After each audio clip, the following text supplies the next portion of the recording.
Some of you are old enough to remember the early days of Saturday Night Live and the not ready for primetime players.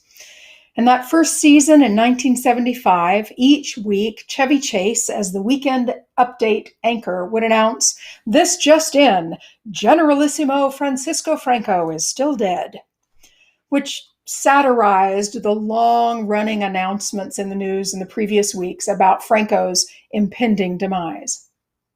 These days, I'm an early riser, and my spouse, Mike, not so much. Each morning of the past 10 days, I have greeted him with the news, "This just in, the Republic still stands." It's only a little bit funny, and these days it's not a given. And it is exhausting to live in this time of unfolding history. Are you exhausted too? We are.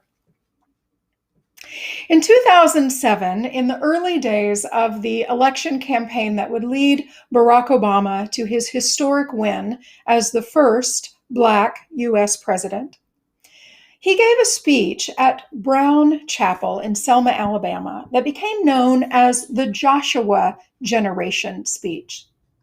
It may help us to know more about the Moses and Joshua story as we talk about this. In the legends of ancient scripture, Moses led the Israelites out of bondage in Egypt. The title of the book Exodus refers to this movement of people. During the 40 years of wandering in the desert, in biblical terms, 40 years just means a long time, Moses develops the leadership of his assistant, Joshua, and sends him along with other spies to check out this land that God has promised to them, the promised land. Moses gets a glimpse of the promised land, but dies before the Israelites can conquer the Canaanites who live there. Do you know the song, "Joshua Fit the Battle of Jericho"? According to legend, Joshua conquered the ancient city of Jericho with the help of Rahab, a woman who helped with his reconnaissance. And Joshua led his people into this promised land. There is much to say about U.S. settler colonialism in relation to this story, but that's for another talk. Then Senator Obama's speech looked backward and forward in the movement for human and civil rights for all Americans. He acknowledged with deep gratitude the work of leaders like the Reverend Dr. Martin Luther King Jr., John Lewis, Diane Nash, Rosa Parks, and others. He said, and he knew that he stood on the shoulders of giants, and that the work for full inclusion, full humanity was not complete. His speech was a call to action for a new generation of activists to continue realizing the never yet fulfilled promise of the democracy of the United States. His election as an African American man to the highest office in the land signaled for many that the promised land had been achieved. He was able to cross over into the promised land. You may know that the night before he died, Martin Luther King said in the great speech, "I have looked over and I have seen the promised land. I may not get there with you, but we will get there." You may remember all the articles about a post-racial America after Obama's election. Of course, that has not been achieved. And one wonders if in a country as scarred by racism and white supremacy culture as ours has been, if we have a hope of realizing this promise.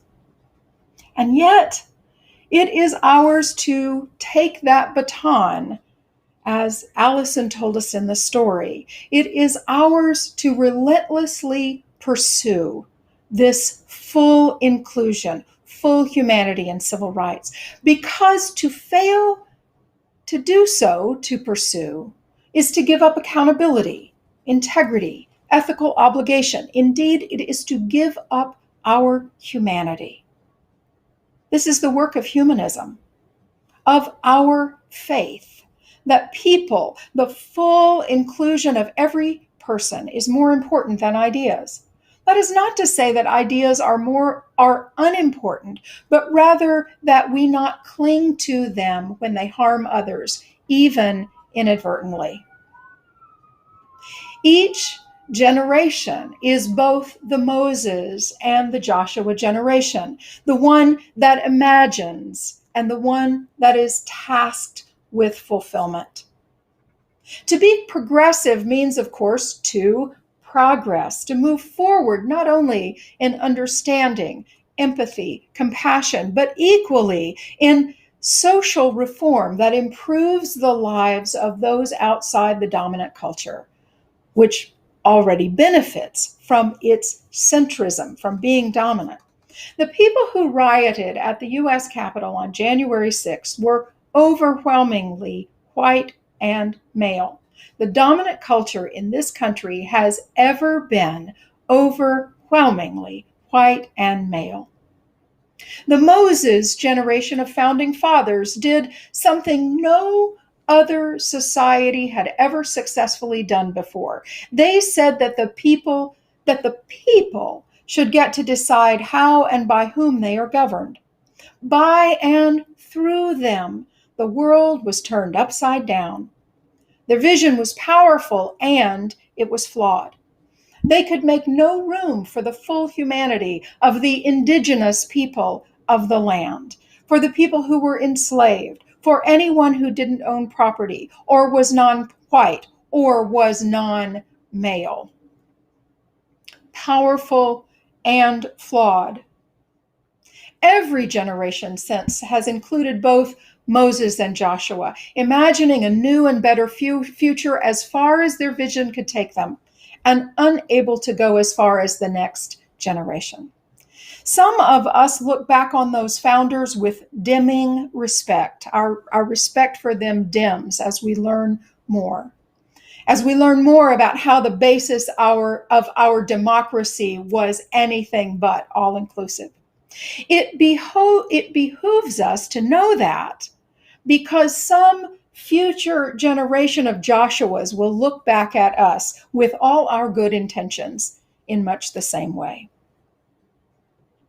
How we tell stories of democracy, of who is human, of what is truth, and what facts mean is crucial to our enterprise.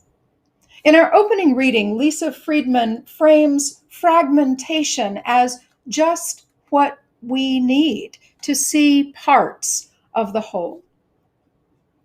In the centuries since industrialization, what we hold in common as human beings continues to fragment. The 20th century philosophies of deconstruction and postmodernism, all the rage in academic circles in the 90s and early 2000s, reminds us that who tells the story matters immensely to the context, to the meaning that we take away from it. For people who have traditionally held systemic power, telling the story of the greatness of our country may contain a sense of grandeur and promise. For someone who is without systemic power, the story of the greatness of the United States is by turns hollow, cruel, and evil. The riot at the Capitol, and indeed the national news of the past several years, has been marked by alternative facts, as if there are alternative facts. Is this ignoring of easily provable fact supported by evidence, the facts that are supported by evidence, is this the end result of this fragmentation of truth? Truth is what I say it is. What is open to interpretation and what is easily provable by empirical evidence are very different. How we make meaning from interpretation and from evidence are the project of justice. To whom will we listen? Whose story will we give priority? Whose voice has not been heard and deserves hearing? Who is not in the dominant culture receiving all those benefits? Who needs to be brought in from the margins? Many of us are rightfully worried about what may happen this week leading up to the inauguration as our capital is locked down, both in the nation's capital and in St. Paul. I saw some of you on the chat saying when we saw that beautiful video being filmed in Washington, it was heartbreaking to think what is not possible this day. Many of us are worried, and we see the rise of anti-democracy seditionists aided by people who are in power. What many of us want more than anything is a return to sanity, to the health of our country. And this begs the question, what sanity? The sanity of the status quo? For whom did that work? For whom? It did for me, but I know not for everyone. One thing I do know is this, that holding our elected officials accountable for continuing to expand the notion of who has power, who has full inclusion in human and civil rights, and how we make our decisions, that's our work. That is the work of justice. Holding this new administration accountable for making economic decisions that benefit the most vulnerable, for making policy decisions that benefit the planet and her people over profits, for supporting voting rights for everyone over and above the rights of a limited few. While we celebrate the inauguration of Kamala Harris as the first Black, first Asian, and first woman to the vice presidency, let us continue to call on our elected officials. Let us call them to their highest good. Let us always remember that we have not arrived, but if we do our work, we are always arriving and always paving the way for the next generation of Joshuas. Let us not hold on to that baton, but be ready to pass it. And let us continue to pursue our highest good, asking, what is my part? Is it to reach across the aisle and try to understand and influence someone I know for justice? Is it to find common cause with those who reside outside the dominant culture, those whose voices are often silenced? I myself need reminding that these are not mutually exclusive. To listen to the voices of those who are not in the dominant culture and to reach toward that dominant culture and say, we must listen. Let us expand what it means to be in that center. When my colleague, the Reverend Tara Parrish, admonishes, white people, get your cousins, she is talking to me about some of my cousins. The work of our congregation goes on to, in ever rooting out where internalized white supremacy culture lurks in our institution, unknown and quiet, but doing its work all the same. The First Unitarian Society Moving Toward Equity team is looking at our structural documents to find out if there are ways that we can continue our goals of diversity, inclusion, and equity. Things in our bylaws, for example, are the ways we've always done things. Where is internalized white supremacy culture lurking, and where might we bring the astringent of sunshine to that?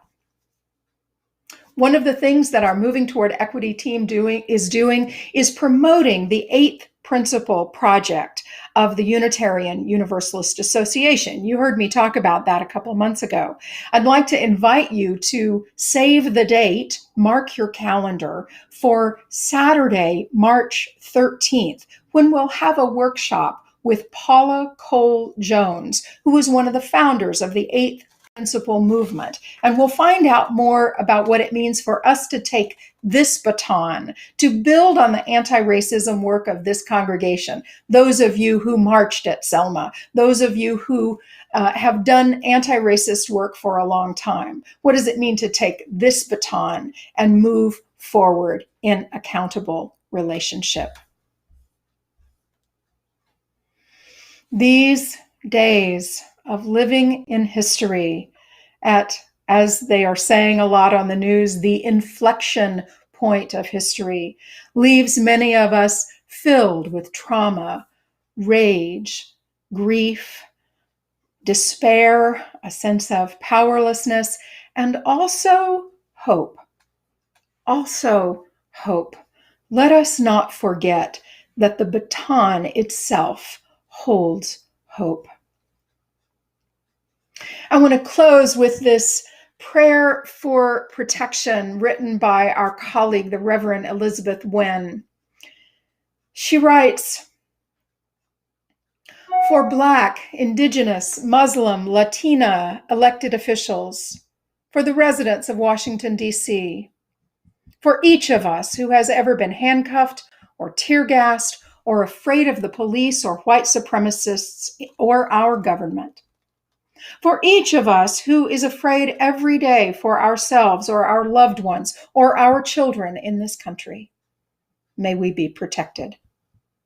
May we be protected from generations of violence and hate, from pandemic and sickness and fear. May we be protected not because we have earned it, but because of the generous grace of justice and spirit. And may those of us who can be protectors protect.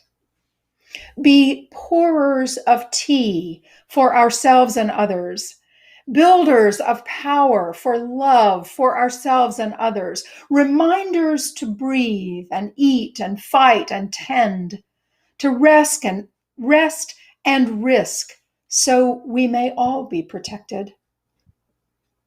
And in our doubt and stress, may we rest in the air and the earth and the sky that have seen governments come and go, despots and haters come and go, that hold our bones and our breath with sacredness and survival. Here are the words from the Senator-elect Reverend Raphael Warnock.